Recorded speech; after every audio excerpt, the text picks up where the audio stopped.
আগামী 27শে আগস্ট গণেশ পূজা। আমাদের পুণ্যতিথিতে সকাল 9টার থেকেই পূজার কার্যকলাপ শুরু হয়ে যাবে। আপনারা সকলে আসবেন। আমরা করজোরে আপনাদের সকল বনগাঁবাসীর কাছে আমাদের বিনীত অনুরোধ, প্রত্যেকে আপনারা আসবেন, আমাদের প্রতিমা দর্শন করবেন।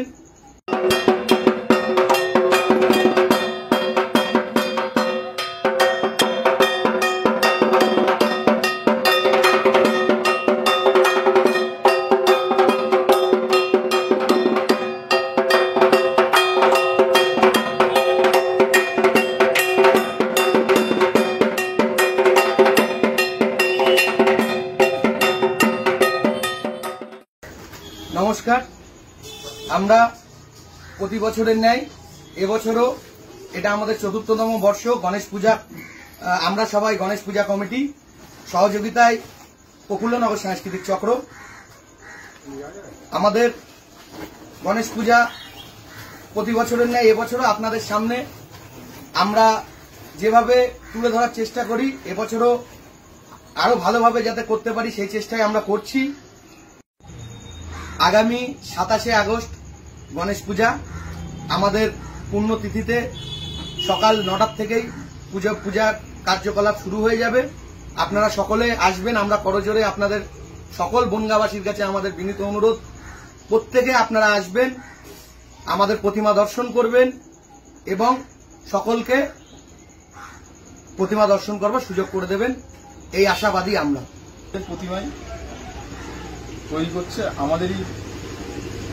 আমরা সবাই কমিটির ছেলে কবির সাহা, ডেকোরেটার্সে আছে আমাদেরই কমিটির ছেলে আমাদের রানা সাহা, মাতৃ ডেকোরেটার, আমাদের ইলেকট্রিকে আছে অভিজিৎ হালদার, আমাদেরই কমিটিরই ছেলে।